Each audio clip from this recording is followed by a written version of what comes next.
दिन यह हुआ कि इलेक्शन कमीशन ने आज अनाउंस कर दिया है कि जम्मू कश्मीर में इलेक्शन होंगे और 3 फेजेस में होंगे।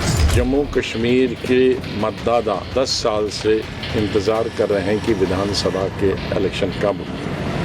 हम इन इलेक्शनों का स्वागत करते हैं, चाहे देर से हुए, अभी तो हो गए। मैं स्वागत करता हूं इस चुनाव की घोषणा का और निश्चित रूप से हमारा कार्यकर्ता चुनाव लड़ने के लिए अपने बहुत पहले से तैयारी कर रहा है। हरियाणा में भी भारतीय जनता पार्टी की तीसरी बार सरकार बनेगी। हरियाणा में कांग्रेस पूरी तरह से तैयार हैं, लोग भी तैयार हैं। लोगों 36 बराबर ने फैसला कर रखा है कि अगली सरकार कांग्रेस पार्टी की सरकार होगी। पूछता है भारत।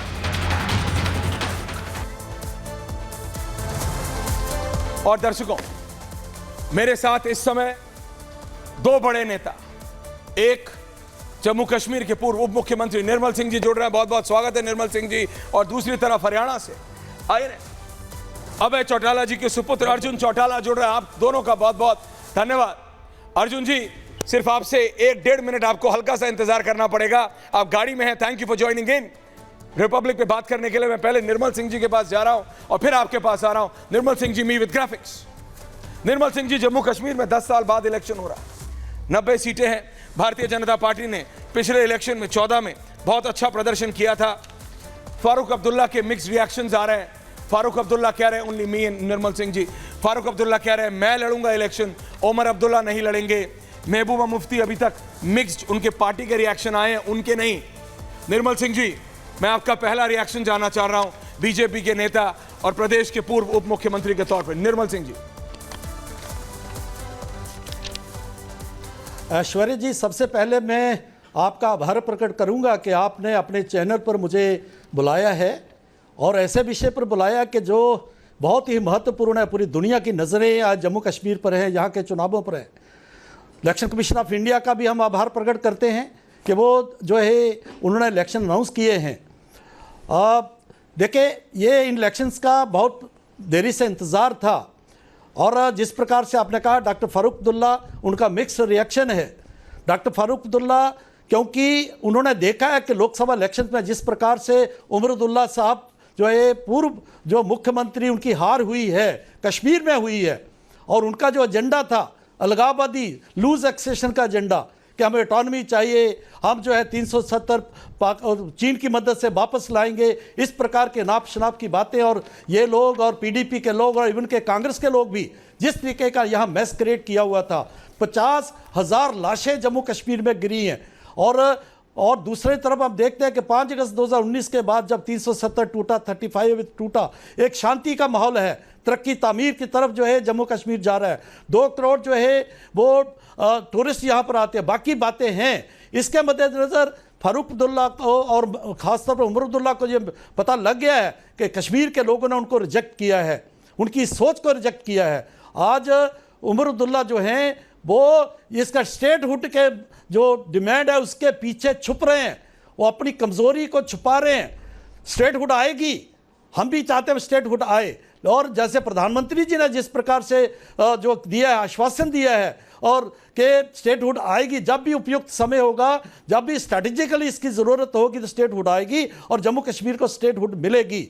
लेकिन जो है क्योंकि यहाँ प्रॉक्सी वार लड़ रही है, पाकिस्तान जो है उन्होंने जो शदम युद्ध हम पर जो है थोपा हुआ है, उसको डील करने के लिए इस प्रकार के जो है मेजर की ज़रूरत थी, तभी यूटी बना था। और जब भी उपयुक्त समय आएगा स्टेटहुड मिलेगी और लोगों को भी इसका एहसास है। और इस वक्त जो है उमर अब्दुल्ला चाहे कुछ भी करें, अपने आप को शहीद बताने की कोशिश करें कि मैं इसलिए नहीं लड़ूंगा क्योंकि स्टेटहुड नहीं है। लेकिन उमर अब्दुल्ला को पता है कि वो हारेंगे जिस प्रकार से लोकसभा में वो हारे हैं। बिल्कुल निर्मल जी, मैं बस इतना कह रहा हूं, जब जम्मू कश्मीर में इलेक्शन होता है, प्रेम शुक्ला जी, मैं एग्जैक्टली 1-1.5 मिनट में प्रेम शुक्ला जी आ रहा हूं। विजय त्रिवेदी जी, ये रियलिटी है राहुल देव जी, जम्मू कश्मीर में जब इलेक्शन होता है तो इरिस्पेक्टिव जम्मू कश्मीर से लेकर कन्याकुमारी तक, और अर्जुन चौटाला, जितना ध्यान आपका हरियाणा के इलेक्शन पे होगा एज एन इंडियन, मैं बता रहा हूं जम्मू कश्मीर के इलेक्शन के रिजल्ट्स भी सब देखते हैं, लेकिन हरियाणा का इलेक्शन अर्जुन जी बहुत इंटरेस्टिंग है। हरियाणा का इलेक्शन इसलिए इंटरेस्टिंग है क्योंकि बीजेपी ने अपने सिटिंग सीएम को, 2 टाइम के सीएम को मूव करा, दिल्ली में उनको बहुत इंपॉर्टेंट एक नहीं दो मंत्रालय दिए खट्टर जी को, एक ऐसे व्यक्ति को सीएम बनाया जो कोई बहुत पॉपुलर नहीं थे, कहा जाता है खट्टर जी के करीब थे इसलिए बना दिया। लेकिन आपकी पार्टी में, कहूं आपके परिवार में, Arjun ji, you are a young leader, but at the end of the day आखिरकार एक परिवार की पार्टी कही जाती है आपकी पार्टी भी, जो दो अभय और अजय जी के अलग होने के बाद दो अलग अलग पार्टीज हो गई। क्या आप, अर्जुन चौटाला, क्या आपको लगता है कि हरियाणा की जनता आपको समर्थन देगी, या आपको लगता है कि बीजेपी से आप एक बार फिर मात खा जाएंगे? अभय जी से जब मेरी बात हो रही थी तो ही वाज सेइंग कि ऐश्वर्या तूने देखा है, इस बार मैं जीतने वाला हूं, इस बार मैंने जमीन पे पद यात्राएं की हैं और पद यात्राओं में बहुत समर्थन मिला, लेकिन 24 के जनरल इलेक्शन में तो ऐसा कुछ दिखा नहीं। अर्जुन जी, योर फर्स्ट रिएक्शन। देखिए जी, 24 का जो जनरल इलेक्शन है वो एक बहुत डिफरेंट इलेक्शन था। जो देश के अंदर जिस तरह का माहौल बना था, जिस तरह की बातें कही जा रही थी, आपने भी कवर किया होगा, एक बड़ा मुद्दा उस टाइम सेंटर के इलेक्शंस में था कि भाई कॉन्स्टिट्यूशन को खतरा है। मैं ये नहीं कह रहा भाई उस मुद्दे पे क्या हुआ क्या नहीं हुआ, लेकिन ये जेन्युइन एक मुद्दा था और ये मेरे जैसे और भी कई आम नागरिकों के मन में ये भय था, ये डर था कि भाई अगर बीजेपी जिस दिशा से चलती जा रही है, जिस तानाशाह रवैये के साथ बीजेपी ने पिछले 10 साल में फैसले लिए हैं, ये एक बात साफ जाहिर कर रहा था कि अगर ये 270 या 370 सॉरी अगर ये 370 पार करते हैं तो जेन्युइनली ये माहौल बन रहा था देश में कि भी डिक्टेटरशिप आ सकती है, इसलिए इनसे लड़ना और इनको हराना लोगों के लिए बड़ा अहम हो गया था, बड़ा जरूरी हो गया। अब मैं आऊंगा हरियाणा की, जहां पर आपने बात करी, आपने बताया कि भाई चलते चलते चुनाव से, मेरे ख्याल से चुनाव अनाउंस होने से कोई हफ्ता 10 दिन पहले ही हरियाणा की सरकार भी गिराएगी, खट्टर साहब को बदला भी गिरा। तो देखिए जी, यूं ही नहीं होता कि चलते जंग के अंदर सेनापति बदले जाते हैं, कहीं ना कहीं कोई बहुत बड़ी कमी रही होगी।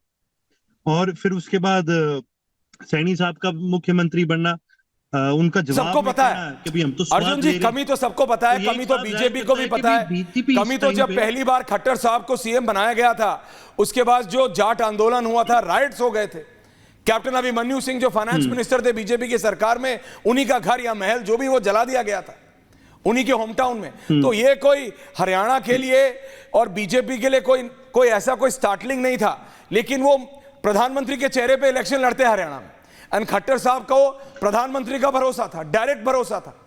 तो अभी भी वो भरोसा सैनी साहब के थ्रू है, या अब आप पछाड़ पाएंगे इनको?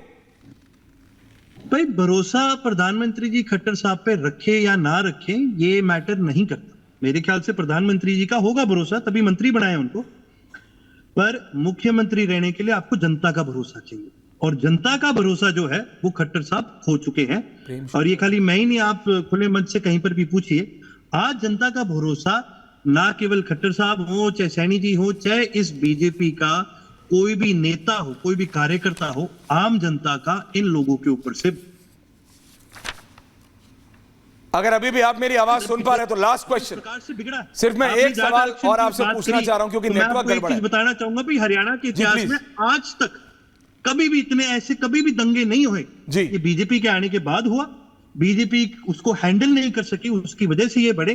कोई भी अगर अच्छी सरकार होती, कोई जनता की सरकार होती, तो इसको हैंडल करने में कोई दिक्कत नहीं आती जी। लोगों की मांग गलत नहीं थी, लोगों का हक होता है अपनी मांग रखने का, लेकिन जब सरकार ही उनको अपनी मांग तक ना रखने दे तो ये एक बहुत बड़ा और बहुत गलत मैसेज आता है जनता के अंदर। अर्जुन चौटाला, एक ये लास्ट सवाल और आपसे, अगर आप मेरी आवाज सुन पा रहे हैं।